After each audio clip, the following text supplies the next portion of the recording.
योग ज्ञान सिद्धर ओम श्री राजयोग गुरु चरणम। योग ज्ञान सिद्धर ओम श्री राजयोग गुरु चरणम। ஆழ்நிலை என்று சொல்வது நம் மனதை சுய கட்டுப்பாட்டுக்குள் கொண்டு வருவது, வெளி சிந்தனையிலிருந்து உள்முகமாக நம் சிந்தனையை திருப்புவது. அப்பொழுதுதான் அந்த ஆழ்மனம் என்பதை நாம் உணர்ந்து கொள்ள முடியும். இந்த செயல்பாடுகள் எப்படி இருக்குன்னு சொன்னால், வாழ்க்கையில் நாம் சிறு பிராயத்திலிருந்து சின்ன வயதிலிருந்து இதுவரை நாம் செய்து வந்த வாழ்க்கையில் நடந்த அனைத்து சம்பவங்களும் அனைத்து விஷயங்களும் நம்மளுடைய ஆழ்மனதில் பதிந்திருக்கிறது. அது எங்கேயும் போல நாம் ஒரு உறுதியாக நம்ம சிந்திக்கும் பொழுது, சிந்தித்து கற்பனை செய்து நாம் முடிவு எடுத்த உடனே அது ஆழ்மனம் என்ற நிலைக்கு போகிறது.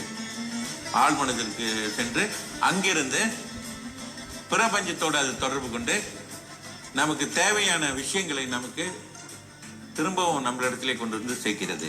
திரும்பவும் நம் சிந்தனைக்கு அது ஆழ்மனதிற்கு தொடர்பு கொண்டு ஆழ்மனதிலிருந்து நம்ம வாழ்க்கைக்கு தேவையான விஷயங்களை சேகரித்து அது நமக்கு தருகிறது. இதுதான் ஆழ்மனதின் செயல்பாடு. அதனால் சிறு வயதிலிருந்து இதுவரை வாழ்க்கையில் என்னென்ன நடந்தது அனைத்துமே ஆழ்மனதில் பதிந்திருக்கிறது. இது ஆழ்மனம் வெளிமனம் என்று சொல்வது. இப்பொழுது நீங்கள் எல்லாம் குரு பேசுவதை எல்லாம் கேட்டுக்கொண்டிருக்கின்றீர்கள். இது வெளிமனம் என்று சொல்வார்கள். இந்த சிந்தனையை அற்று போகும்பொழுது தான் ஆழ்மனம் உள்ளுக்குள்ள. ஆழ்மனதின் செயல்பாடு இன்னும் சிறப்பாக சொல்ல வேண்டும் என்றால், நாம் உடலில் ஓடுகின்ற இரத்த ஓட்டங்கள், இறுதிய துடிப்பு, இவைகள் அனைத்துமே ஆழ்மனதின் செயல்பாடு என்று சொல்லலாம்.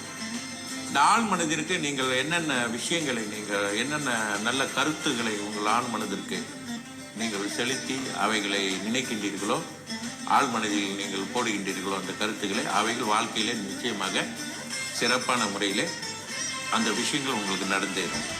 இதுக்கு யோக சக்தி முழுமையாக உங்களுக்கு செயல்படும்படி செய்கின்றது யோக சக்தி. ஆழ்மனதை விட சக்தி வாய்ந்தது யோக சக்தி. அதை தான் ஆத்ம சக்தி என்று சொல்கின்றோம், குண்டலினி சக்தி என்று சொல்கின்றோம். இறைவனால் அளிக்கப்பட்ட சக்தி. இது ஒன்றுக்கொன்று தொடர்புள்ள நிலையிலே இயங்கிக் கொண்டிருக்கிறது. இந்த சக்தி மிக மிக அற்புதமான ஒரு சக்தி. இதன் மூலமாக நாம் நினைப்பதை சாதித்துக் கொள்ள முடியும். இதற்கு முக்கியமாக தேவைப்படுவது தன்னம்பிக்கையும் இறை நம்பிக்கையும் மிகவும் தேவைப்படுகிறது. योग ज्ञान सिद्धर ओम श्री राजयोग गुरु चरणम। योग ज्ञान सिद्धर ओम श्री राजयोग गुरु चरणम।